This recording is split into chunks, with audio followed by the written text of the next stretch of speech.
Welcome to Crime in Court.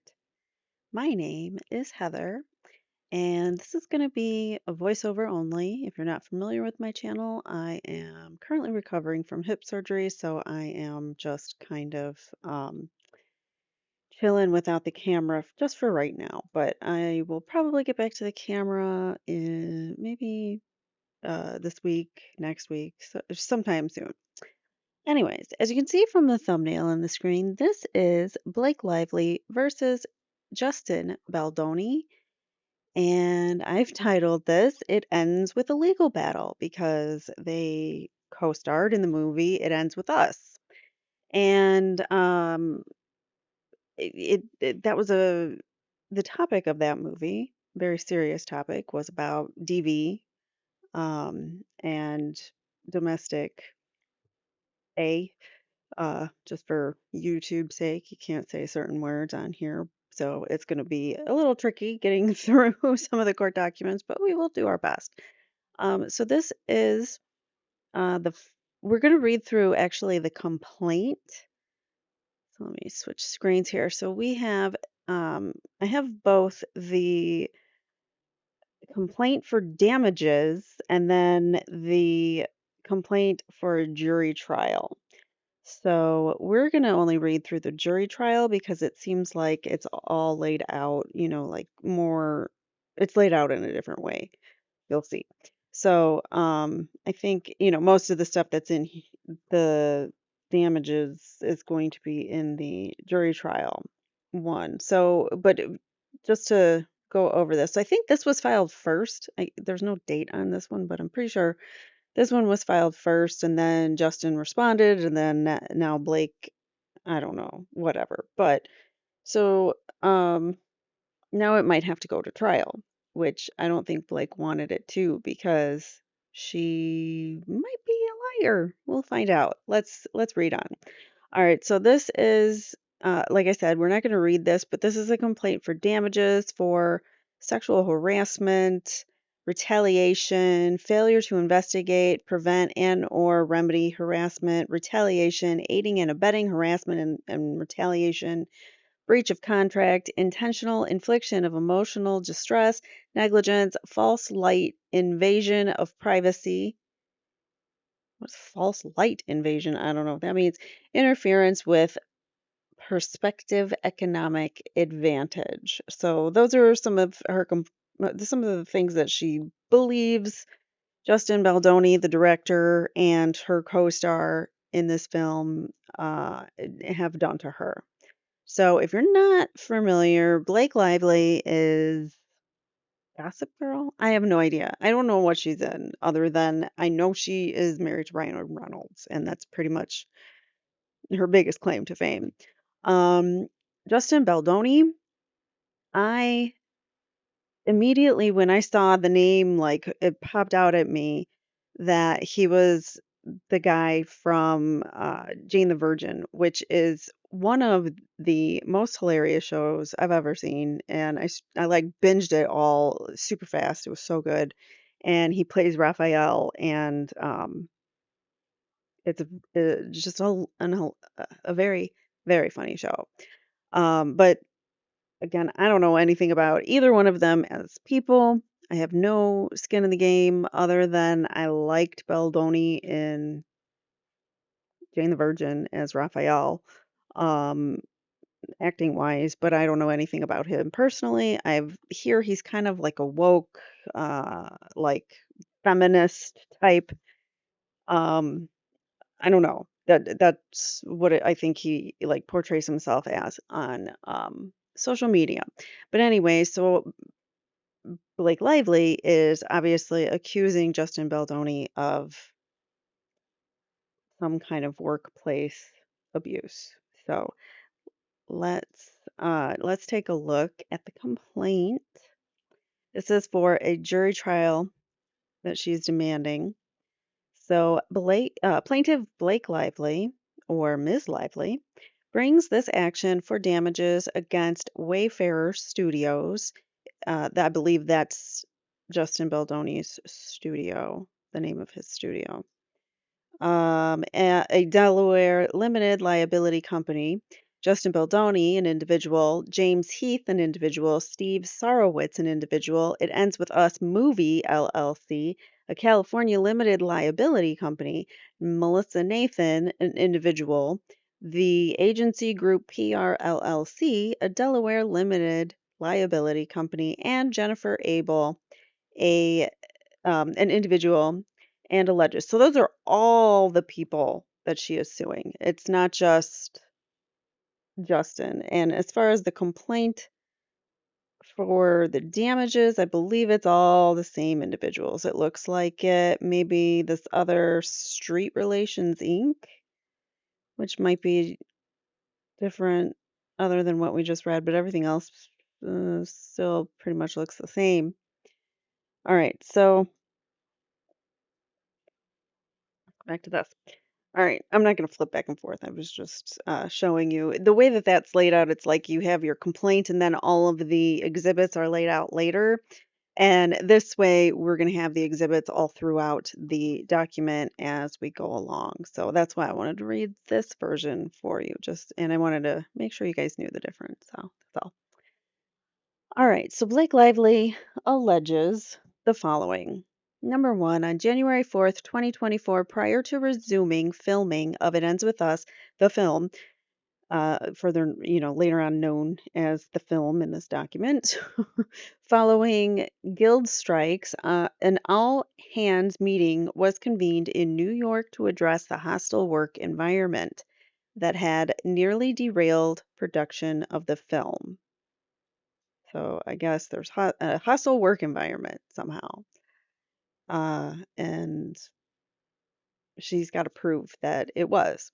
So attendees of the meeting included Justin Baldoni, who is the chairman and the co-founder of Wayfarer Studios. He's the owner of the film, as well as the director, executive producer, and actor in the lead role of Ryle Kincaid.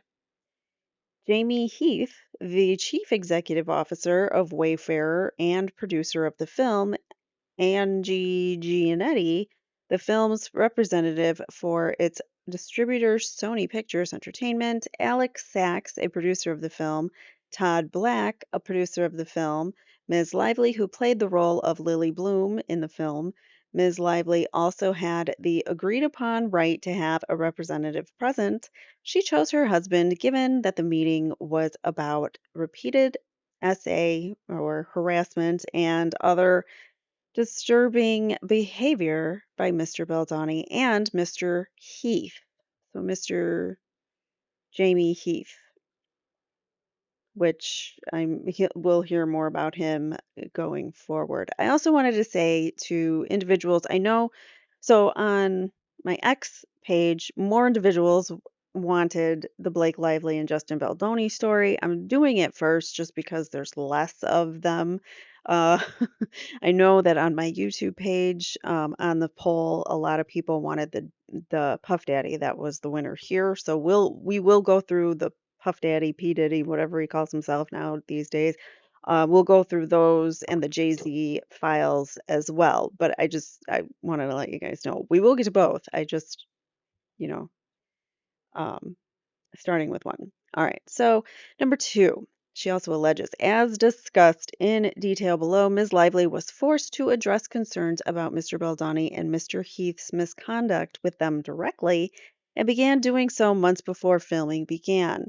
The concerns she raised were not only for herself, but for the other female cast and crew, some of whom had also spoken up.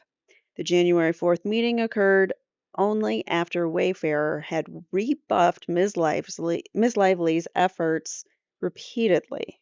Well, what were her efforts? What was she trying to do? She's just raising concerns. Well, what? Okay. So during the January 4th meeting, the parties discussed in detail the inappropriate conduct that Ms. Lively, her employees, and her cast and crew all experienced, like all of these people experienced at the hands of Mr. Baldoni and Mr. Heath. I'm reading it for the dramatic flair because I don't believe her. I'm just gonna tell you right now, I've listened to some of I haven't followed these like super, super close, but I have been kind of like following it in the background and what from what I can tell, it appears that Justin has the real receipts and Blake might be fabricating some receipts. So I'm going to read this with a lot of skepticism. I'm going to read Justin's with skepticism too, but just know that. All right, so this is what they talked about. So after the list below was reviewed and discussed in its entirety, all parties present agreed that the outlined conduct would cease. Number one, no more showing nude videos or images of women, including producer's wife, to IB to BL, Blake Lively, and or her employees. No more mention of Mr. Baldoni of or Mr. Heath's previous P rhymes with cornography addiction or BL's lack of that kind of addiction consumption to BL or to other crew members. So they're saying Justin and Mr. Heath talked about their corn addiction repeatedly to everybody and asked about Blake's lack of consumption, I guess. So, no more discussions to Blake Lively and her employees about personal experiences with personal intimate relations, including as it relates to spouses or others. No more mention to BL of her or her employees of personal times and physical consent was not given in intimate acts as either the abuser or the abused. I don't know what she's talking about there. No more descriptions of their own genitalia to BL. No more jokes or disparaging comments to be made to BL and her employees. Like what? This is just, she could have typed this list up and submitted it. There's no author, there's no date, there's no signatures. I don't even know what she's talking about. I don't know that they agreed to this, but let's keep reading. So, no more disparaging comments about Blake or her employees or complaints uh,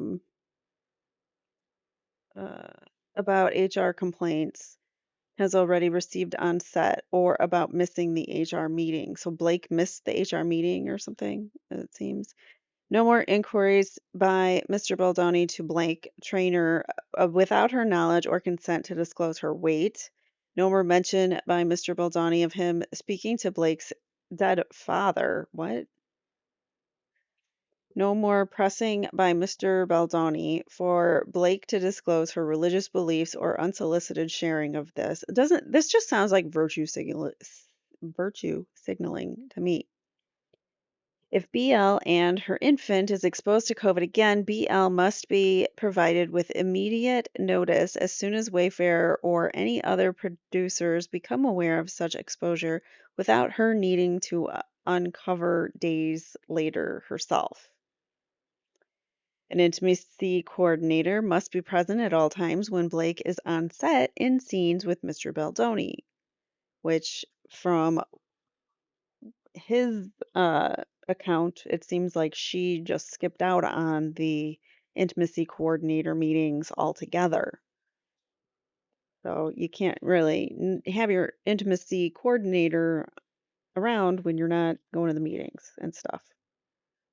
She actually, I believe, declined meeting with the intimacy coordinator. No more personal physical touching of or intimate comments by Mr. Baldoni or Mr. Heath to be tolerated by Blake and or any of her employees as well as any female cast or crew without their express consent. No more improvising of kissing and all intimate touch must be choreographed in advance with Blake and an intimacy coordinator. No biting or sucking of lip without Blake's consent and uh, all intimate on camera touch and conversations must be in character, not spoken from Mr. Baldoni to Blake personally. BL to have a representative to or on set at all times and with a monitor during scenes involving nudity, relations, activity, and or violence with Mr. Baldoni. All actors participating with Blake in intimate scenes involving her being in any state of nudity or simulated nudity must be classified as active working actors, not friends of the director or producers, and must be pre-approved by Blake. No more filming. Doesn't this just sound like a divas list of "Don't talk to me, my peasants"? I mean, geez, I don't know. Let me know what you think, but that's how it kind of reads to me. Like, how dare you? It sounds like the list of, a rock star needing their purple or blue M&Ms all in one jar before they can go on stage. No more filming of Blake nudity without fully executed SAG compliant nudity writer in place. That's a very unfortunate name, title, I guess. It is the title of someone's work position. So a nudity writer. Not making it up, folks. All right, so any such footage already shot without this writer in place and in direct violation of SAG requirements may not be used without Blake's and her legal representative's prior written consent. Any scene on Blake or by any scene by Blake or another performer depicting the character of Lily that involves nudity or simulated relations must be conducted strictly in accordance with the above referenced nudity writer. I can't get over that name, nudity writer, and must adhere to the Blake approved script. An intimacy coordinator must be on set. I mean, seriously, I'm going to stop there with her list of demands, but it just sounds like a list of demands. And we don't even know. She says it's from this meeting on January 4th that this outline came about, but we don't have signatures, we don't have a date, we just have these screenshots. So I'm kind of, I don't know. I would like to see more information. All right, so number 4, the meeting was an essential step in a process the parties had agreed to several months before to allow the cast and crew to safely resume production of the film. In mid November 2023, the parties had agreed in writing to implement a list of protections enumerated in a contract entitled Protections for Return of Production, attached here to Exhibit A, which included 17 provisions designed to require that Wayfarer cease the on-set behavior of Mr. Baldoni and Mr. Heath. One of these provisions required an all-hand meeting to confirm and approve a plan for the implementation of certain protections that will be adhered to for the physical and emotional safety of Ms. Lively, her employees, and all cast and crew moving forward. Okay. This just sounds like hyperbole to me. I mean, you're not saying much. You're just saying big words and things that sound impressive to me. After receiving the document, Wayfair responded that Wayfair, Sony, and production respectfully acknowledge that Ms. Lively has concerns regarding safety, professionalism, and workplace culture. Although our perspective differs in many aspects, ensuring a safe environment for all is paramount, irrespective of differing viewpoints. Regarding your outline requests, we find most of them not only reasonable but also essential for the benefit of all parties involved. 5. At the end of the January 4th meeting, having discussed at length the details of concerns that had been expressed by Ms. Lively and others, the parties agreed to implement and follow the protections for return of production to ensure that the film would be completed, marketed, and released safely and successfully, and it was. Production of the film resumed on January 5th and concluded on February 9th, 2024. The film has been a resounding success. Is that why you're coming after him? Because you want the money from the film? You feel like you're owed more or something? Leading up to and in connection with the release of the film during the summer of 2024, Ms. Lively and fellow cast members promoted the film in accordance with the marketing plan created and delivered by the film's distributor Sony, which is summarized in the talking points attached in Exhibit C. Ms. Lively and other cast members were under a contractual obligation to engage in media, press, marketing activities, and render promotional services in accordance with the marketing plan. The marketing plan directed the cast to focus more on Lily's strength and resilience as opposed to describing the film as a story about DV, and to avoid talking about this film that makes it feel sad or heavy. It's a story of hope. So she wasn't supposed to talk about the DV, according to her. Number 7, the days leading up. Oh, did I miss I missed a footnote. So through It Ends With Us, the movie, Wayfarer ultimately confirmed its obligation to abide by all of the protections for return of production in a contractual writer. Okay, that's in a thing, in an attachment. And this other footnote that we just now we're caught up with footnotes. It says Mr. Baldoni himself launched the marketing plan by hosting the first press event in early May 2024, a month before any other cast did any promotion of the film. So, number 7, in the days leading up to the film's release, Mr. Baldoni abruptly pivoted away from the film's marketing plan and the types of publicity activities in which he had previously participated. What the public did not know was that Mr. Baldoni and his team did so in an effort to explain why many of the film's cast and crew had unfollowed Mr. Baldoni on social media and were not appearing in public with him. So, cast and crew started unfollowing Justin Baldoni on social media and they weren't appearing, or they stopped doing public appearances with him.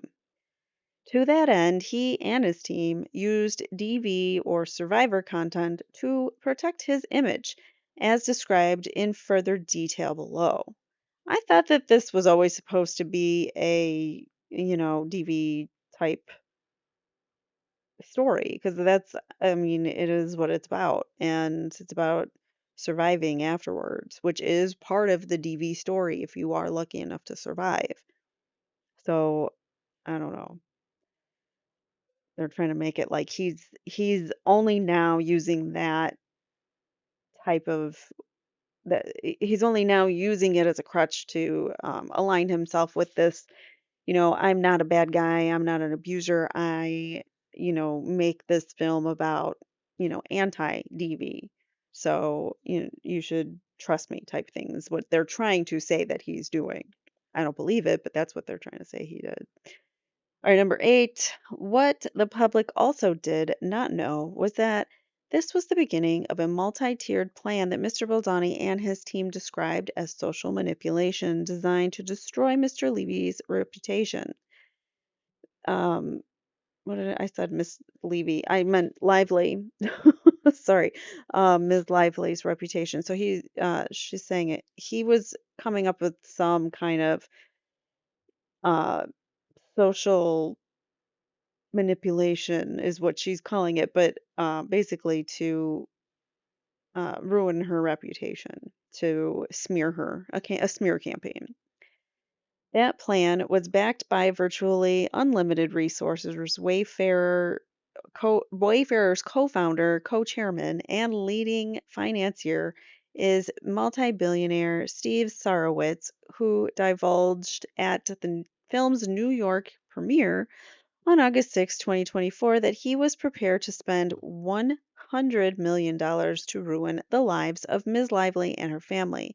With that backing, Mr. Baldoni and his Wayfarer associates embarked on a sophisticated press and digital plan in retaliation for Ms. Lively exercising her legally protected right to speak up about the misconduct on the set, with the additional objective of intimidating her and anyone else from revealing in public what actually occurred.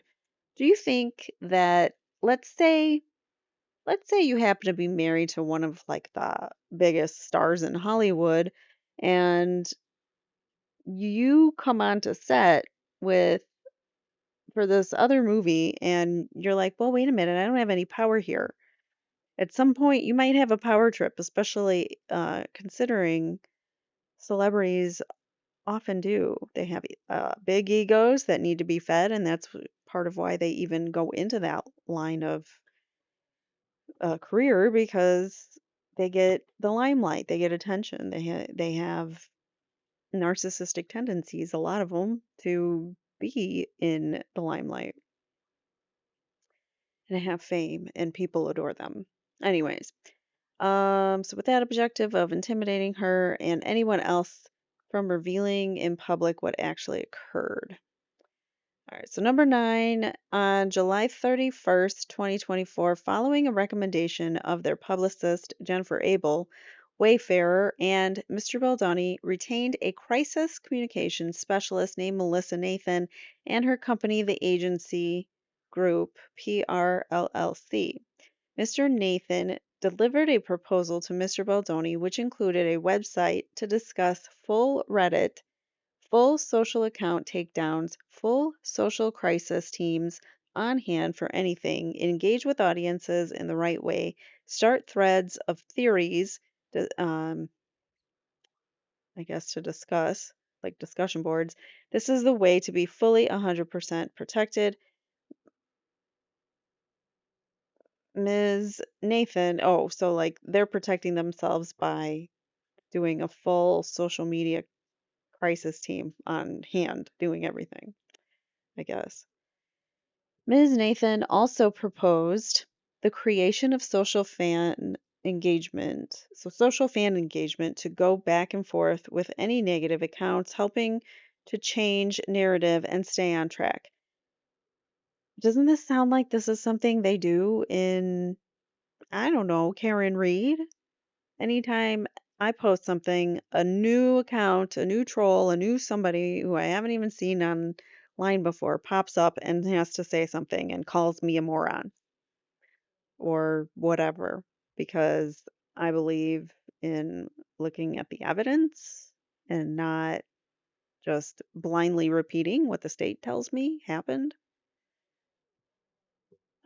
Anyways, all right. So Nathan proposed the creation of social fan engagement and to go back and forth with the negative counts. Mr. Nathan, all of this will be most importantly untraceable. As Ms. Abel described, the plan was to engage in social media mitigation and protective fan posting to counter the negative as well as social manipulation. Ms. Lively obtained the communications set forth in this complaint through legal process, including a civil subpoena served on Jones' works. Number 10, the plan went well beyond standard crisis PR. What so like well beyond the scope where it should have been is what they're saying. So what Mrs. Nathan proposed included a practice known as astroturfing, which has been defined as the practice of publishing opinions or comments on the internet, in the media, etc., that appear to come from ordinary members of the public but actually come from a particular company or political group. Karen Reed followers, astroturfing, people from the Commonwealth. That's what I think. So we have a astroturfing, the Cambridge Dictionary.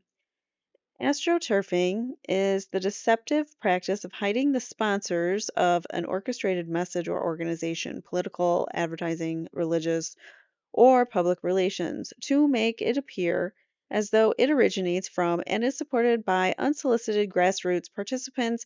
It is a practice, a practice intended to give the statement's or organization's credibility by withholding information about the source's financial backers. And we know that this has got to be happening in Karen Reed because there's no way there's that many dumb people out there. All right, let's move on. All right, so 11, on August 2nd, 2024, TAG circulated a scenario planning document to Mr. Baldoni, Mr. Heath, and others, which described preparations and strategy should Ms. Lively and her team make her grievances public. And it's attached. To get ahead of this narrative, Ms. Nathan's plan proposed strategies to advance misleading counter narratives, including pushing Ms. Nathan's narrative that Ms. Lively had less than favorable reputation, proposing to explore planting stories about the weaponization of feminism, and misleading, misleadingly blaming Ms. Lively for production members' job losses. Uh, okay. 12. Initially, Mr. Baldoni expressed concerns that TAG's written plan was insufficiently aggressive to protect him. Writing to Mr. Heath and Ms. Abel, he said he was not in love with the document they sent. Not sure I'm feeling the protection I felt on the call with Ms. Heath or with Ms. Nathan in and her colleagues. In response, Mr. Heath attempted to reassure Mr. Baldoni that they had found the right people for the campaign. Mr. Heath's words, the most important part of this is how quickly they can shut things down and place stories in your favor. This is a text. Morning, not in love with the document they sent, not sure I'm feeling the protection I felt on the call. That was from Justin. And then this is the first time I've personally gone through scenario planning with them, so I think let's let them discuss the thinking behind the document and the actual process and protocol of how they implement these things. That's the most important part of this, is how quickly you can shut down things down and place stories in your favor. Be honest on this call and let's give real feedback to each point. Justin replies, yeah, just feels very much like there is not much defense, and also them feeling strong like she's going to do something just a bit concerning about, or a bit concerning what everyone had originally thought. Later that day, Ms. Abel and Ms. Nathan exchanged the following text messages, exchanging or expressing that Mr. Baldoni wants to feel like Ms. Lively can be buried. Ms. Abel and Ms. Nathan agreed that, of course, they would do just that, but could not say in the writing. We can't write it down to him. We can't write, we will destroy her. Imagine if a document saying all the things that he wants ends up in the wrong hands. And then here's some sample text. This is Jennifer Abel, who's sending the text to Melissa Nathan, saying, "You can of course do that, but I do think he needs to know. I'm going to confidentially send you something he's texting me and Jamie on the side, just to arm you before this call. I think you guys need to be tough and show the strength of what you guys can do in these scenarios. He wants to feel like she can be buried." Melissa responds, "Of course, but you know, when we send over documents, we can't send over the work we will, of course, do because that could get us in a lot of trouble. We can't write it down to him. We can't write, we will destroy her. We will go we will go to this. We will do this. We will do this. We will do this." What? He has to look at this as information document for us to be armed with. That's all. Okay. Imagine if a document saying all the things that he wants ends up in the wrong hands. Ms. Nathan followed this by assuring Ms. Abel, "You know we can bury anyone, but I can't write that to him." And then she followed that up with, I will, I'll be very soon. A few days later, on August 5th, 2024, Mr. Baldoni set the narrative for the social media campaign, sending Ms. Abel a screenshot of a thread on X that had accused another female celebrity of bullying women. Mr. Baldoni stated, "This is what we would need." Let me see if I can zoom in on this a little bit more. It says something, step back, that's excellent. And then he sent something about Haley Bieber. I have no idea who that is. I'm just guessing by the name here. It says it. Um, Something about Haley Bieber's history of bullying many women, not just, I don't know. I can't read that. It's kind of blurry there. All right, somebody says this is what we should do, or this is what we would need, and then the response was, yes, I literally just spoke to Melissa about this on the break, about what we discussed last night for social and digital. Focus on Reddit, TikTok, IG. Okay, those are their receipts. We'll see what Justin has. So Miss Abel responded that she had just spoken to Melissa about this, about what we discussed last night for social media, social and digital. Ms. Abel added, focus on Reddit, TikTok, and IG. The reassurance of Ms. Lively would be destroyed and buried. Wayfarer and Mr. Baldoni directed Ms. Nathan and her team to actively engage in their retaliatory social manipulation campaign. In the weeks and months that followed, with the direction and approval of Wayfarer and Mr. Baldoni, the team engaged in a sophisticated, coordinated, and financed retaliation plan. So they're saying this is some kind of retaliation or something, and it's just there's no proof of that. I mean, we're 10 pages in, and there's no proof of anything right now so far, other than some undated receipts and some other things. So the retaliation campaign relied on more than just publicists and crisis managers spinning stories. They also retained subcontractors, including a Texas based contractor named Jed Wallace, who managed a digital army around the country from New York to Los Angeles to create, seed, and promote content that appeared to be authentic on social media platforms and internet chat forums. The Baldoni Wayfarer team would then feed pieces of this manufactured content to unwitting producers, making content go viral. Blah, my tongue doesn't want to work anymore. Making content go viral in order to influence public opinion and thereby cause an organic pile on.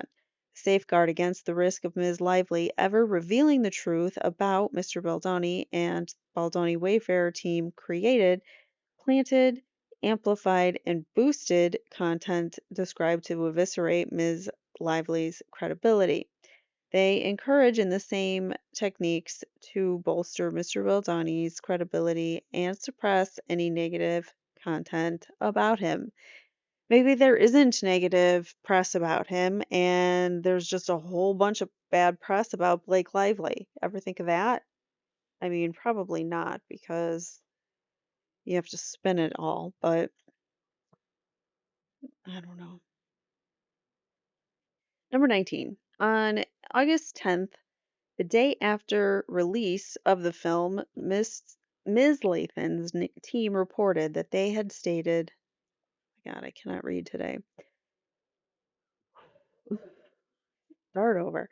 On August 10th, the day after release of the film, Ms. Nathan's team reported that they had started to see a shift on social due largely to Jed and his team's efforts to shift the narrative against Miss Lively.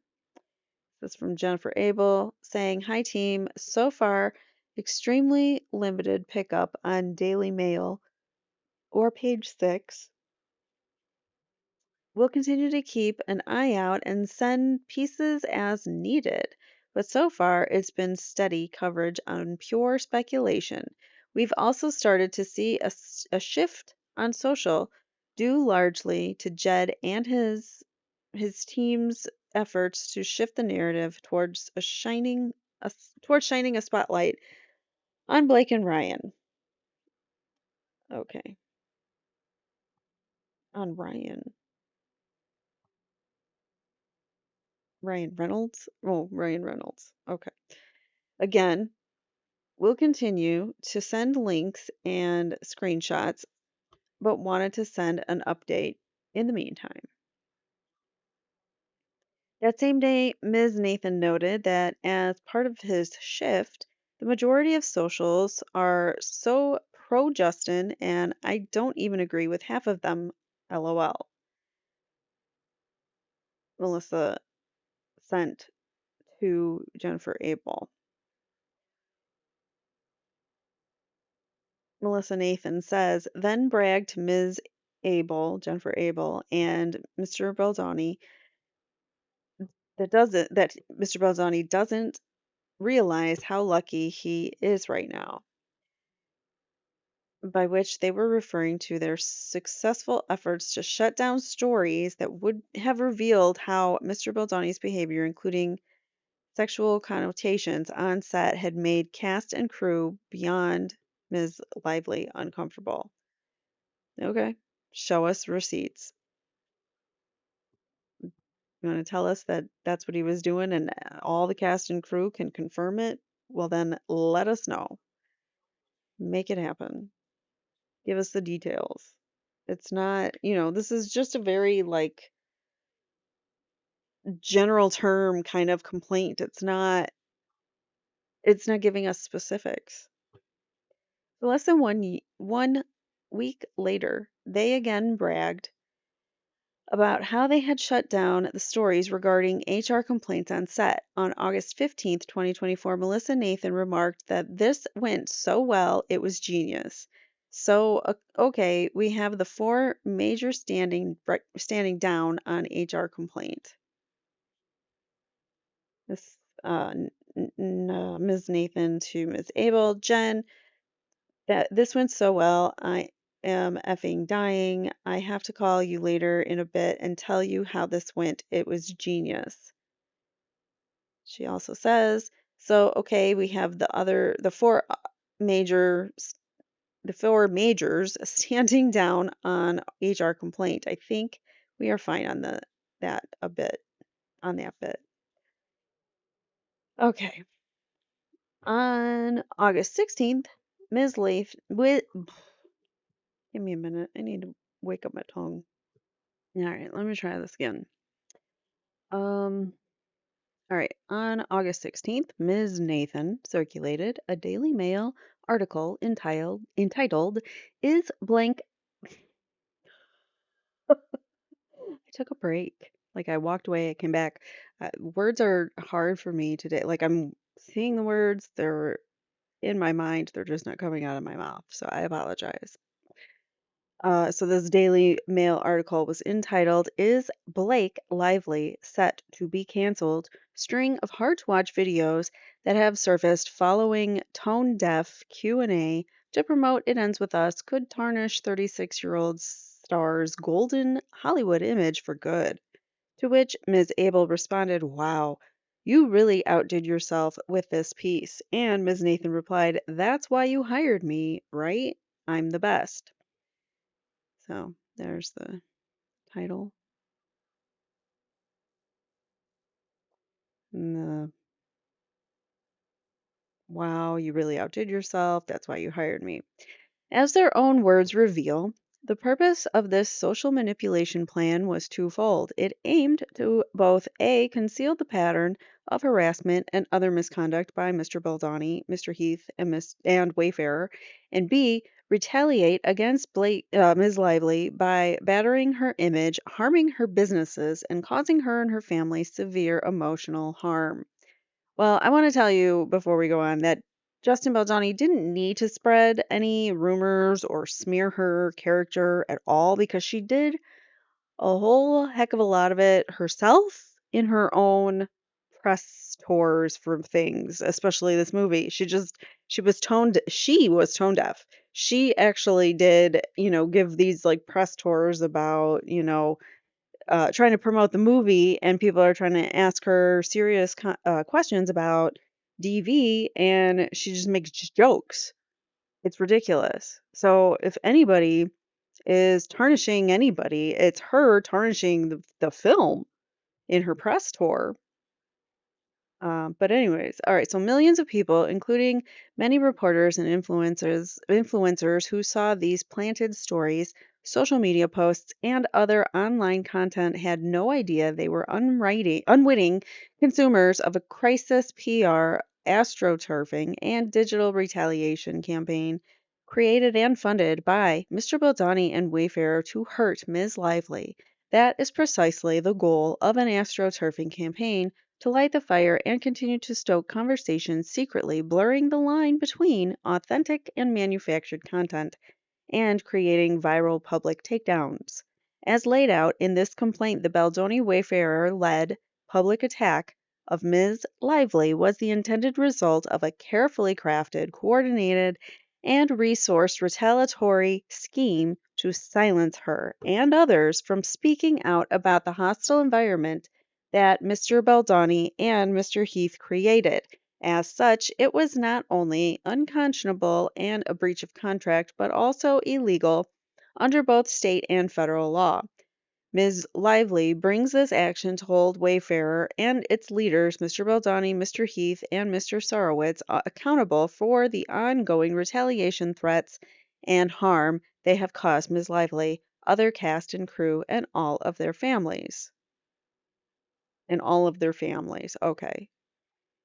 This says Ms. Lively is informed and believes that Mr. Baldoni and his associates have additional astroturfing plans that they have prepared and are leading to launch at a moment's notice. Oh, dun dun dun. Remember in the Johnny Depp Amber Heard case, there was a whole lot of backlash against Amber Heard during the trial and a whole lot of support for Johnny Depp. And immediately, Amber Heard, instead of, taking a second to like evaluate oneself, she just goes out and throws Johnny Depp under the bus and tries to blame him and say, "Oh, he just hired all this PR team to smear me online." And that's what it is. It's like, no, we're paying attention and we don't like Hollywood people like you that act like these elitist Hollywood actors that we pay your salary by watching your movies and buying your crap, but yet you act like we are nobodies. And yeah, so that's how I feel about movie stars. All right, so let's move on.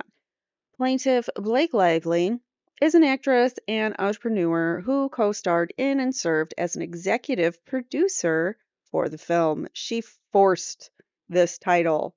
She made it happen with her constant complaints and whining, I guess. I think she might be the type of person that just complains until they get what they want. And I think it's going to backfire in her case this time.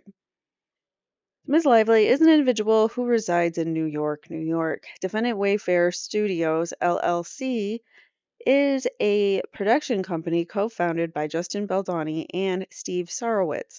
Wayfair co-financed and produced the film, though its production entity, It Ends With Us Movie LLC, and thus was the employer of all cast and crew on set, including Ms. Lively. Wayfarer is a Delaware limited liability company with its principal place of business in California. On information and belief, no members of Wayfarer Studios are citizens of New York. On information and belief, all of Wayfarer's members are citizens of California and or Illinois. Shout out Illinois.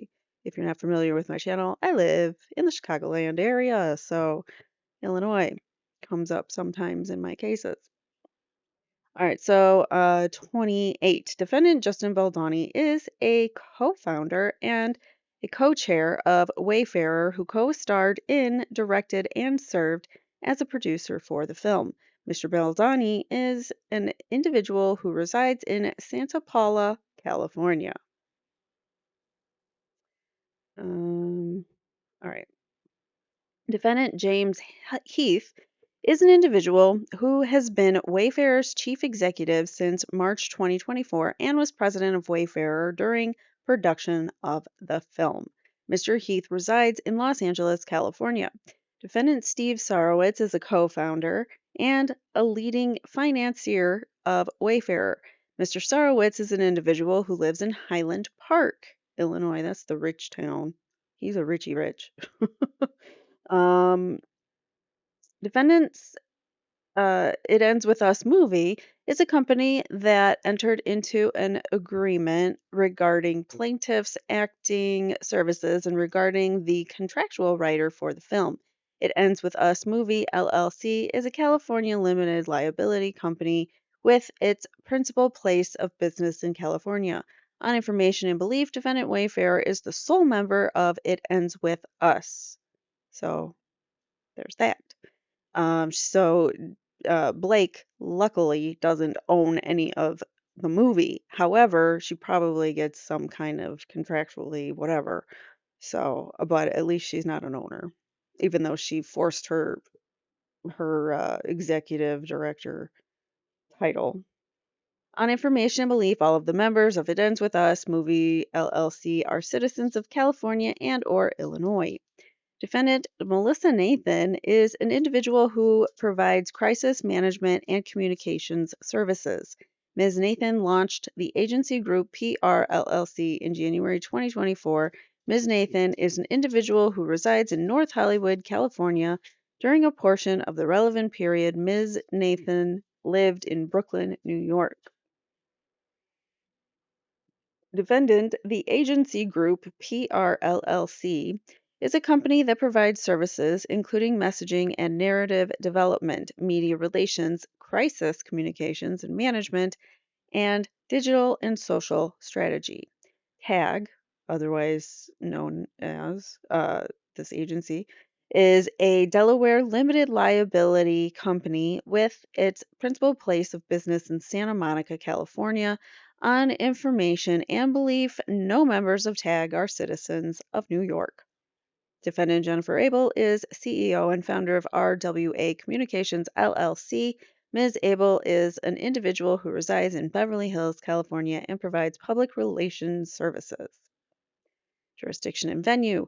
The court has original jurisdiction over the claims for relief asserted in this complaint pursuant to a bunch of statutes that I'm not going to read.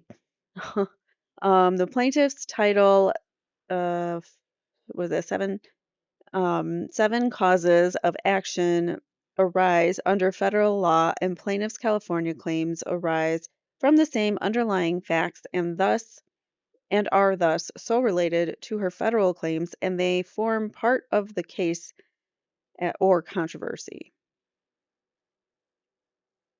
So, because that is that whatever this does, it has to do with the jurisdiction because some of it is federal, she's saying, and some of it is not federal, I guess.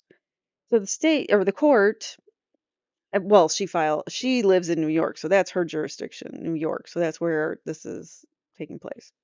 So the court additionally has original jurisdiction over the claims for relief asserted in the complaint pursuant to Rule 281332 because the matter in controversy exceeds the sum or value of $75,000 exclusive of interest and costs, and no defendant is a citizen of the same state as plaintiff. This court may exercise personal jurisdiction, so that's why it becomes federal, I guess, because everybody else lives outside of her jurisdiction. So this court may exercise personal jurisdiction over defendants pursuant to 301 in the New York Civil Practice Law and rules because all defendants systematically and continuously conduct and solicit business within New York and have availed themselves of the privileges of conducting business in the state of New York.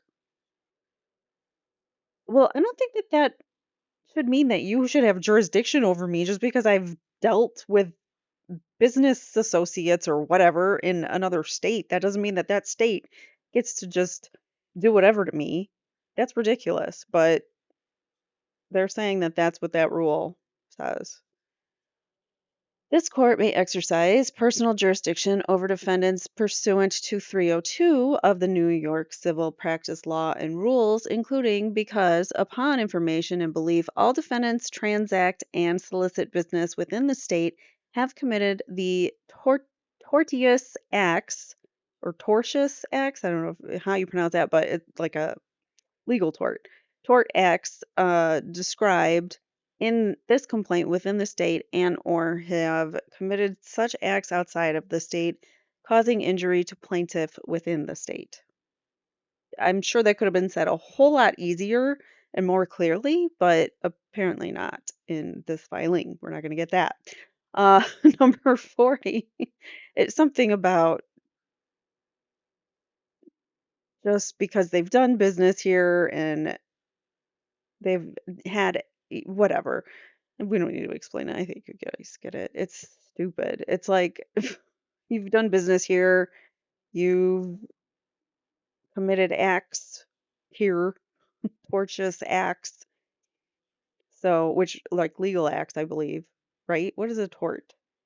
What is the definition of a tort? Let's look it up.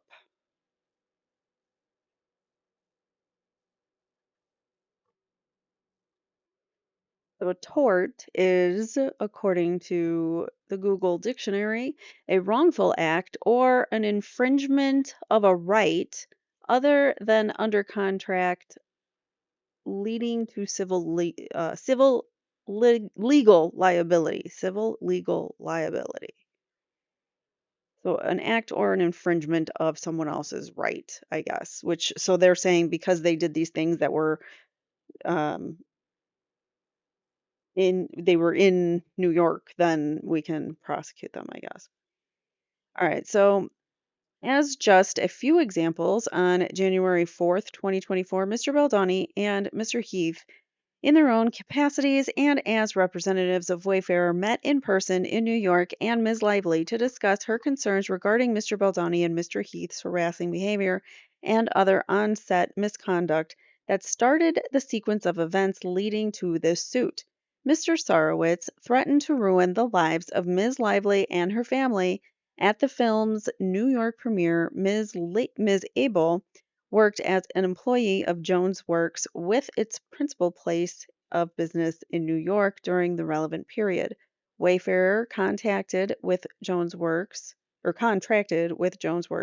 certain communications and public relations services that gave rise to the dispute in an agreement under which Wayfarer consented to jurisdiction in New York. Ms. Nathan conducted business from Brooklyn, New York during a portion of the relevant period in their efforts to bury Ms. Lively and conceal Mr. Baldoni's on-set behavior. Ms. Nathan and Ms. Abel targeted New York by, among other things, communicating with journalists based in New York, including at least one journalist at the New York Post, and each of the defendants' tortious acts caused injury to Ms. Lively, her family, and her businesses in New York. Maybe you're suffering, Blake, and your businesses might be suffering because you're not a nice person, and people are realizing it. People don't like mean girls. They just don't. Venue is proper in this district pursuant to 28 U.S.C. 1391 B and C because a substantial part of the events or omissions giving rise to these claims occurred in this district and because defendants are subject to personal jurisdiction in this district. Factual allegations. A. Justin Baldoni and James Heath of Wayfarer engage in inappropriate and unwelcome behavior towards Ms. Lively and others on the set of It Ends With Us. Mr. Baldoni launched Wayfarer along with Mr. Sarowitz in 2020. Mr. Heath serves as Wayfarer's chief executive officer.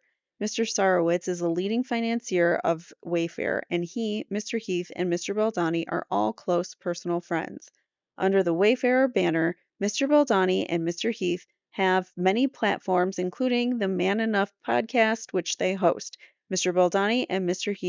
Heath have positioned Wayfarer as a male feminist platform that explodes gender roles, dismantles toxic masculinity, and creates a safer and judgment free society for women.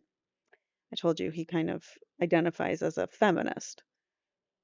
So Mr. Baldoni serves not only as the co-founder and co-chairman of the studio that financed and ran production of It Ends With Us, he also served as director, executive producer, and co-lead actor, playing the role of Ryle Kincaid.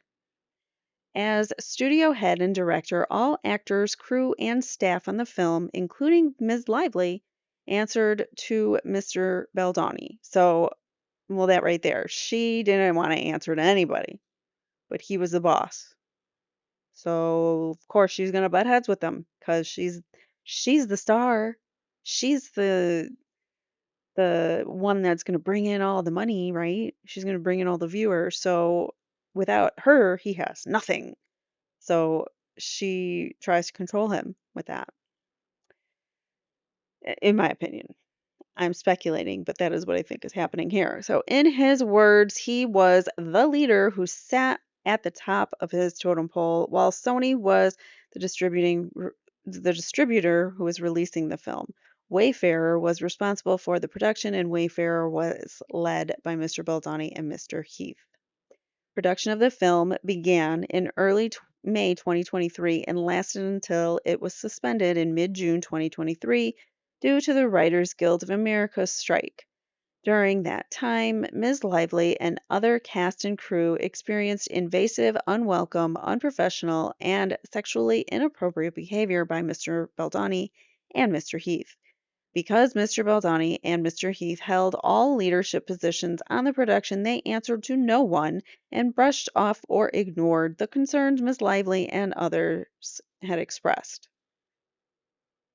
So she expressed concerns about it, and others did too. I'd like to see proof of that also. So Mr. Baldoni ignored well-established industry protocols in filming intimate scenes and exploited the lack of control on set to have the lack of the controls on set to behave inappropriately. Wayfarer failed to adhere to guild rules as well as Ms. Lively's contract and standard industry safety protocols with respect to nudity and intimate scenes, which the Screen Actors Guild and the American Federation of Television and Radio Artists acknowledges place performers in uniquely vulnerable situations. We got a thing here that's just coming from some website. Okay.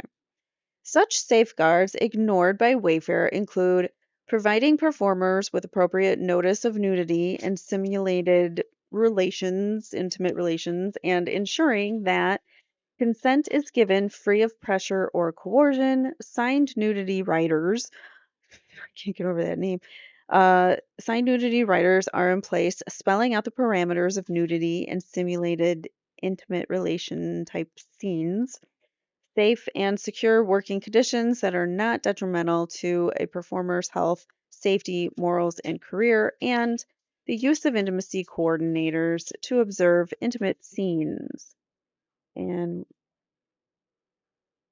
okay, nothing there. But I just want to point out to all producers out there, which I'm sure you're all listening to my show. Yeah, right.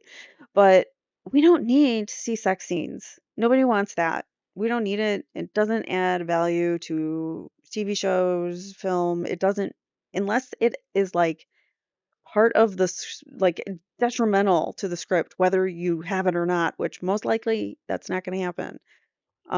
Then you don't really need it because we don't need to see that. It makes people uncomfortable sitting there watching it. Like you could be in the room with your mom or your kid or something. Like, no.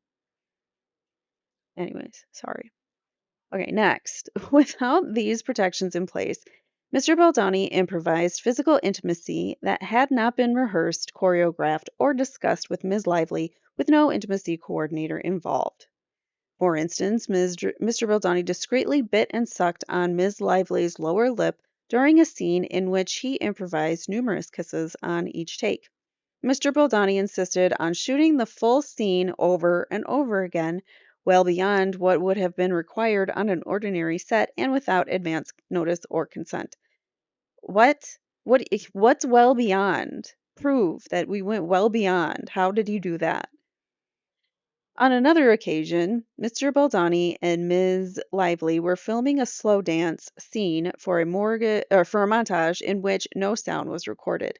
Mr. Baldoni chose to let the camera roll and have them perform the scene, but did not act in character as Riley. First of all, how the heck does she know if he was acting in character or not? That's not for him or not for her to decide or her lawyer to decide. But okay. She says that he wasn't acting, he was out of character at this point, and instead he spoke to Ms. Lively out of character as himself. At one point, he leaned forward and slowly dragged his lip from her ear and down her neck, and he said, "It smells so good." None of this was remotely in character or based on any dialogue in the script, and nothing needed to be said because, again, there was no sound. Mr. Baldoni was caressing Mr. Lively, Ms. Lively with his mouth in a way that had nothing to do with their roles. So this, I guess he can't even improvise. If it was an improvisation, which I don't even know or believe if it happened, but I'm just saying. So even if he was trying to improvise or something and he was in character and acting, she's going to be the one that says, nope, he wasn't acting and he wasn't in character and he wasn't, he was well beyond what he should be doing as his role. Like, who is she to decide that? Especially since he's the director. When Miss Lively later objected to this behavior, Mr. Baldoni, they did it now, they said Mr. Lively here and Ms. Baldoni here in the following sentences. Ms. Mr. Baldoni's response was, "I'm not even attracted to you." I feel like this was, oh my God, could you even believe that he said he wasn't attracted to me? Like, oh my God, that hurt my feelings so much. He doesn't want me? You know, that's kind of how I read that. But anyways, let's move on. Mr. Baldoni inserted improvised gratuitous content and or scenes involving nudity into the film, including for an underage character in highly unsettling ways. After Ms. Lively signed onto the movie based on a draft of the script, Mr. Baldoni, without Ms. Lively's knowledge or consent, personally added graphic content, including a scene in which Ms. Lively was to hit the big O on camera. When Ms. Lively objected to these additions, Mr. Baldoni insisted he had added them because he was making the film through the female gaze. Although he agreed to remove the scenes, he made a last-ditch attempt to help one or to keep one in which the couple hit the big O together on their wedding night, which he said was important to him because he and his partner climaxed simultaneously during intercourse. Mr. Baldoni then intrusively asked Ms. Lively whether she and her husband climaxed simultaneously during intercourse, which Ms. Lively found invasive and refused to discuss. I mean, if he really did ask that, I could see how that's invasive. But if you've already given like the okay that it's okay to talk about your personal life with him, then I don't see any problem with that. On the day of shooting the scene in which Ms. Lively's character gives birth, Mr. Baldoni and Mr. Heath suddenly pressured Ms. Lively to simulate full nudity despite no mention of nudity for the scene in the script, her contract, or in previous creative discussions. Mr. Baldoni insisted to Ms. Lively that women give birth naked and that that his wife had ripped her clothes off during labor. He claimed it was not normal for women to remain in their hospital gowns while giving birth. Ms. Lively disagreed, but felt forced into the compromise that she would be naked from below the chest down. And we've got a footnote here. Generally, nudity below the waist in film utilizes a small piece of nude fabric glued around the female actor's genitalia to provide some minimal privacy without disturbing the shot because the fabric is not able to have visual straps from profile camera angles. Okay. Where did I leave off? Here. When the birth scene was filmed, the set was chaotic, crowded, and utterly lacking in standard industry protections for filming nude scenes, such as choreographing the scenes with an intimacy coordinator. You mean the one that you told or refused to meet with? That intimacy coordinator? Having assigned nudity writer, whatever that is, a simply turning off the monitors so the scene was not broadcast to all crew on set and on their personal phones and iPad. Mr. Heath and Mr. Baldoni also failed to close the set, allowing non-essential crew to pass through while Ms. Lively was mostly nude with her legs spread wide in stirrups and only a small piece of fabric covering her genitalia. Among the non-essential persons present that day was Wayfair co-chairman Mr. Sarowitz, who flew in for one of his few set visits. Ms. Lively was not provided with anything to cover herself with between takes until after she had made multiple requests. Ms. Lively became even more alarmed when Mr. Baldoni introduced his best friend to play the role of the OBGYN, when ordinarily a small role of this nature would be filled by a local actor. Ordinarily, whoops, ordinarily, okay, it's just going to highlight the D in deadline. Okay, I can't get it. But anyways, so ordinarily, there's this person, this attorney who's writing this is saying ordinarily a small role like the OBGYN would just be cast by a local, or it would be filled by a local actor. But I've seen many roles in many movies where it's not a local actor, but someone who is like a friend of the actor or, another celebrity cameo because they're a friend of the actor. So I don't I don't necessarily believe that either. That's the normal way that they do it. For a small role like that, someone who's directing their first film, you might want to put friends in a small role if there's not a lot of acting involved there. So Ms. Lively felt that the selection of Mr. Baldoni's friend for this intimate role, in which the actor's face and hands were in close proximity to her nearly nude genitalia for a birth scene, was invasive and humiliating. To add insult to injury, Mr. Heath approached Ms. Lively and her assistant on set and started playing a video of a fully nude woman with her legs spread wide apart. Ms. Lively thought he was showing her rhymes with corn and stopped him. Mr. Heath explained that the video was his wife giving birth. Ms. Lively was alarmed and asked Mr. Heath if his wife knew he was sharing the video, to which he replied she isn't weird about this stuff, as if Ms. Lively was weird for not welcoming it. Ms. Lively and her assistant excused themselves, stunned that Mr. Heath had showed them a nude video.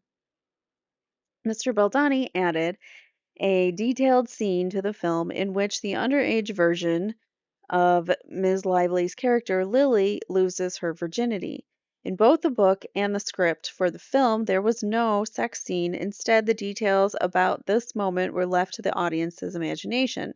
But Mr. Baldoni added inconsiderable details, including both dialogue between young Lily and her boyfriend Atlas, about the loss of her virginity, as well as a simulated sex scene in which Mr. Baldoni filmed and included in his initial cut of the film a close-up of young Lily's face accompanied by an audible gasp at the moment of penetration.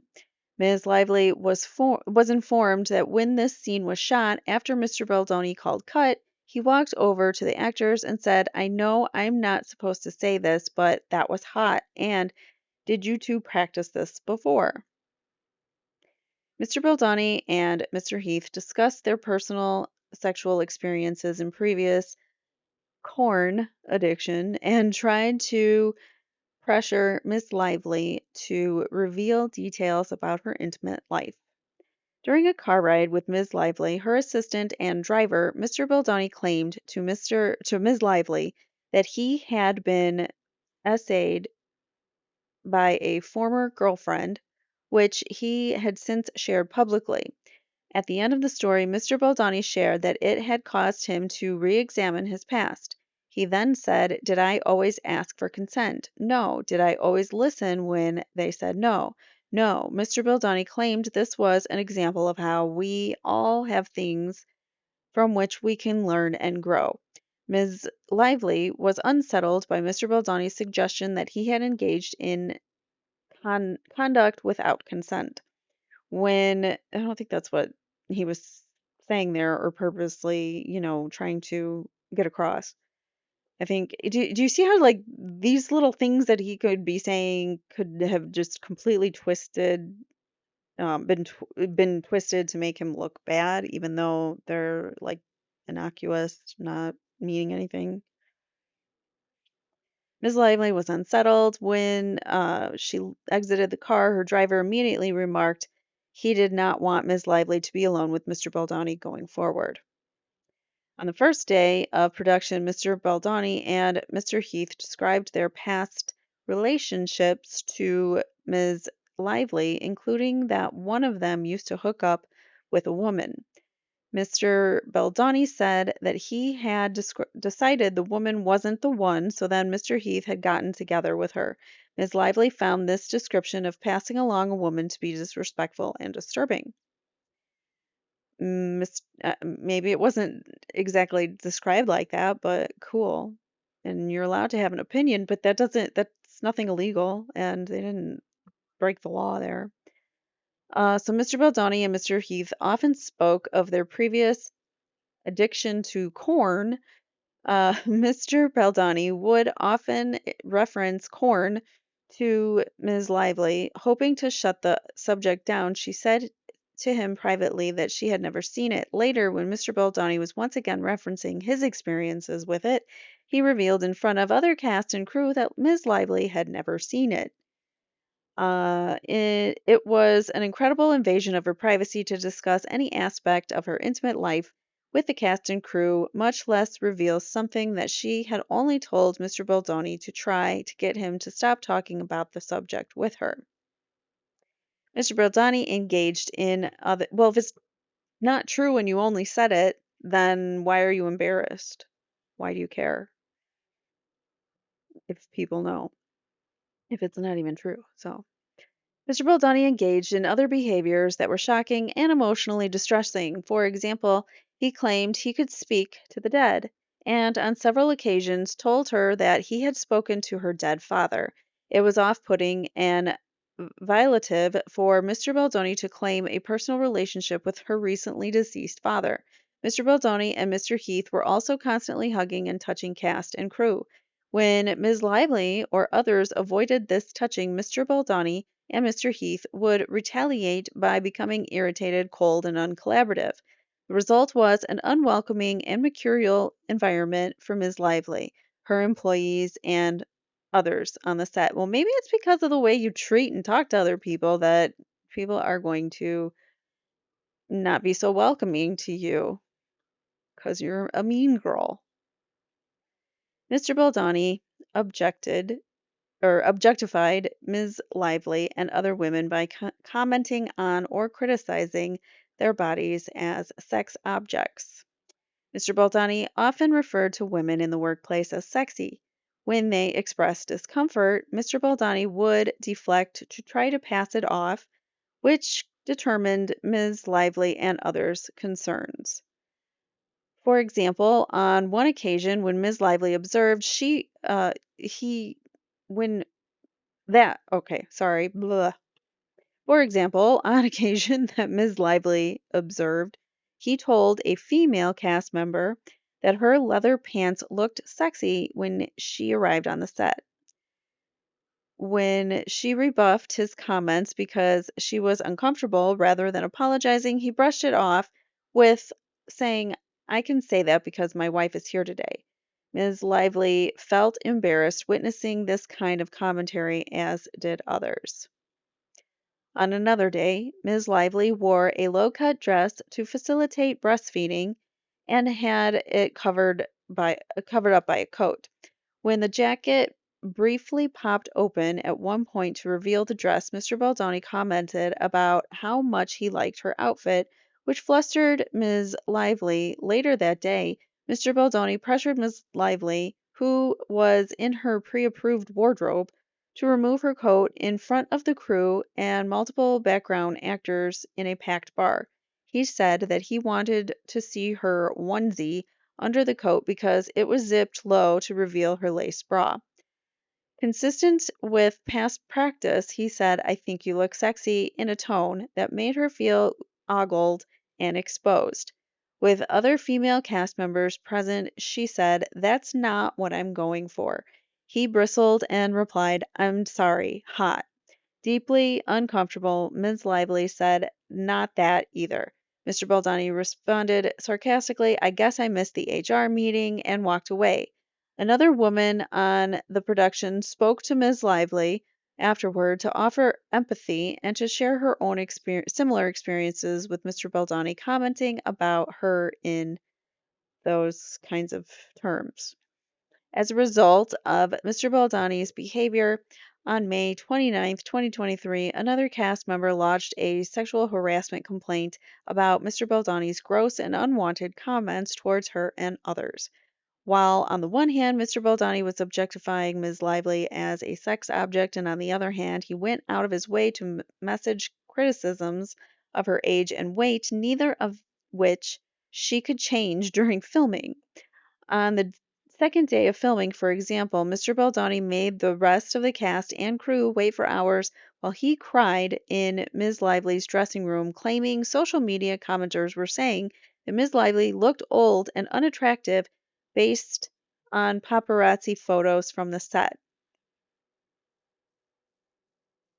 Why would Justin Baldoni be crying about that?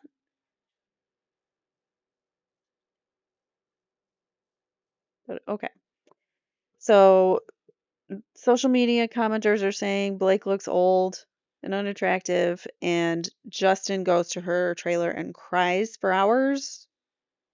That's just that I call false. I don't know. It just that doesn't add up to me. Miss Lively tried to reassure him that she should look authentic in the scenes depicted in the photos, which were just after her character had been abused by her fictional husband rather than hot. Mr. Baldoni, however, appeared focused on Ms. Lively's sexual appeal above all else. His lengthy outburst caused a delay in shooting, forcing an emotional scene to be shot haphazardly. To make matters worse, when Ms. Lively tried to have a meeting with Mr. Heath and the other producers to discuss Mr. Baldoni's unprofessional behavior described above, the meeting turned into yet another violation. Rather than an ordinary meeting time and place, Mr. Heath arrived unannounced at Ms. Lively's hair and makeup trailer while she was topless and having body makeup removed by makeup artists. Ms. Lively told Mr. Heath that she was almost done and they could meet once she was clothed. Mr. Heath, however, insisted that if she did not allow him into her trailer to speak to him at that moment, then there would be no meeting with the other producers. Ms. Lively reluctantly agreed, but asked that Mr. Heath keep his back turned. A few minutes into the conversation, Ms. Lively noticed that Mr. Heath was staring directly at her while she was topless. When she called him out, Mr. Heath brushed it off as a habit of wanting to look at a person while speaking to them. Ms. Lively and her hair and makeup artists were all deeply disturbed by this interaction or on just the second this was the second day of filming, she's saying. Okay. Throughout filming, Mr. Baldoni and Mr. Heath invaded Ms. Lively's privacy by entering her makeup trailer uninvited while she was undressed, including when she was breastfeeding her infant child. Ms. Lively often had to work while breastfeeding, which she felt comfortable doing so as long as she was given the time and space to cover herself. She did this frequently because she was not given breaks to feed her baby. Ms. Lively was not given proper lactation breaks by Wayfarer during filming, which sometimes stretched into 6 hours without a break. When filming finally broke, Ms. Lively would have to run to her trailer to breastfeed. The lack of accommodation for her need to express milk caused her to develop painful, mm, I don't know, what is it, mis, I don't know how to say that word, but that word. Whoops, that just highlighted everything. Where'd we leave off? That was 9, right? Yeah. But Miss Lively did not expect or consent to anyone entering her private spaces while topless, exposed, and vulnerable with her newborn or during body makeup application or removal. Mr. Baldoni and Mr. Heath both showed a shocking lack of boundaries by invading her personal space when she was undressed and vulnerable. Mr. Baldoni also routinely degraded Ms. Lively by finding back-channel ways of criticizing her body and weight. A few weeks before filming began, and less than 4 months after Ms. Lively had given birth to her fourth child, I believe she has that many kids, and she's like so skinny still, and then she's still complaining like, my body weight, how dare he ask? Um, Sorry, I lost track of where I was. Ms. Lively was humiliated to learn that Mr. Baldoni secretly called her fitness trainer without her permission or knowledge and implied that he wanted her to lose weight in 2 weeks. Mr. Baldoni told the trainer that he had asked because he was concerned about having to pick Ms. Lively up in a scene for the movie, but there was no such scene of him picking her up. In later text messages sent to his team, Mr. Baldoni referred to Ms. Lively's trainer as a damn spy and sought to plant stories to portray his concerns as being motivated by his lower back pain. So, if he legitimately has low back pain, is he not allowed to be concerned about picking her up? I mean, to me, this just sounds like diva complaining. I don't know. I think a lot of it is fabricated. It just sounds, it doesn't. First time I had read through, I didn't read through it. I listened to, I think I listened to the lawyer, Peter Tragos, read through it, and I listened to his take on it, and also the counter from Justin, which we'll go through when we're done with this one. Just reading through the Blake stuff, like I knew not to jump in and be like, oh my gosh, he's such a horrible person, and how could he, I really looked at it, took a step back, and said, okay, maybe let's wait to hear Josh's or Justin's side, and then go from there and see what makes more sense and who has the better receipts, because that is going to be a factor in this as well, because Justin's receipts make a whole lot more sense than Blake's do. All right, back to where we were. When Miss Lively caught strep throat, Mr. Baldoni offered as a gift to connect her with an expert he had on retainer to help her with probiotics and combat the sickness. When Miss Lively went to fill out the privacy form, she saw that the expert was not what Mr. Baldoni had represented her to be, or but was instead a weight loss specialist. Ms. Lively felt once again that Mr. Baldoni was shaming her for her body and weight. Mr. Baldoni and Mr. Heath also failed to implement COVID protocols when there was a COVID outbreak on set. Ms. Lively was told by another producer that because Wayfarer did not have insurance coverage for COVID, Mr. Baldoni and Mr. Heath deliberately withheld from Ms. Lively that she had been exposed to COVID. So she's saying that there was an outbreak and Lively wasn't told that they were exposed. So both Ms. Lively and her infant child contracted COVID from the outbreak. Ms. Lively and others lodge grievances regarding the conduct of Mr. Baldoni and Mr. Heath, which Wayfarer declines to investigate. As the studio producing the film, Wayfarer was the employer of all the cast and crew and was thus responsible for ensuring workplace safety on set. However, Wayfarer failed to provide Ms. Lively with even rudimentary employment protections such as employee handbook, sexual harassment policy, information on any training on sexual harassment, discrimination, or respectful workplace expectations. Wayfarer also failed to provide Ms. Lively the information about the process and procedure for filing human resource complaints. As the producer and owner of the film, Wayfarer was legally obligated to address HR-related concerns or complaints. To Ms. Lively's knowledge, however, Wayfarer lacked any process for responding to complaints about its leadership, Mr. Baldoni and Mr. Heath, who plainly were not going to investigate themselves. On May 26, 2023, Ms. Lively told a representative of Sony that she wanted to file an HR complaint about both Mr. Baldoni and Mr. Heath's misconduct. The Sony representative told Ms. Lively that Sony, as the distributor of the film, was not empowered to control Mr. Baldoni or Mr. Heath's behavior on set, and that such concerns must be raised with Wayfarer, the studio responsible for the production. Wayfarer, Mr. Baldoni, and Mr. Heath received or were aware of a number of HR grievances regarding their conduct. For example, on the first day of filming, while attempting to hug Miss Lively's employee, Mr. Heath said, "I don't even know if we're allowed to do this. It's day one and we have an HR report already." Who said that? I don't know.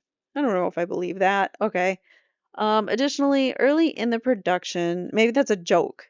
Like somebody hugged someone and they were like, "I don't know if we're supposed to do this. We'll get an HR complaint already." Like I think that probably a joke. And she's like, "Oh, perfect. Let's make that a thing."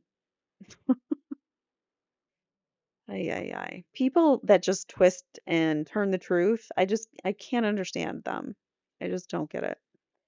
Additionally, early in the production, another actress made a complaint about Mr. Baldoni's comments on her appearance. Mr. Baldoni expressly acknowledged her concerns in writing, stating adjustments will be made accordingly. Yet on June 8th, 2023, that actress informed Miss Lively that outside of anything in a scene, I actually cannot talk to Justin at all. Mr. Baldoni later expressed suspicion regarding Ms. Lively's friendship with the actress as if they were colluding against him. As described above, Ms. Lively and others attempted to raise concerns to Mr. Baldoni. Oh, I forgot to say that for a second there. Ms. Lively and others raised concerns to Mr. Baldoni and Mr. Heath regarding of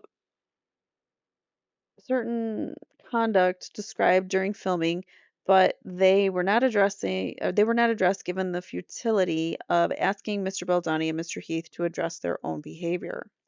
After successfully attempting to raise concerns with Sony, Ms. Lively expressly told Mr. Baldoni and Mr. Heath that they were serious HR problems on set. Mr. Heath responded that they knew, implying that someone had mentioned to them that Ms. Lively had raised concerns. In response, Mr. Heath told Ms. Lively that he thought that she had wanted to see the nude video of his wife.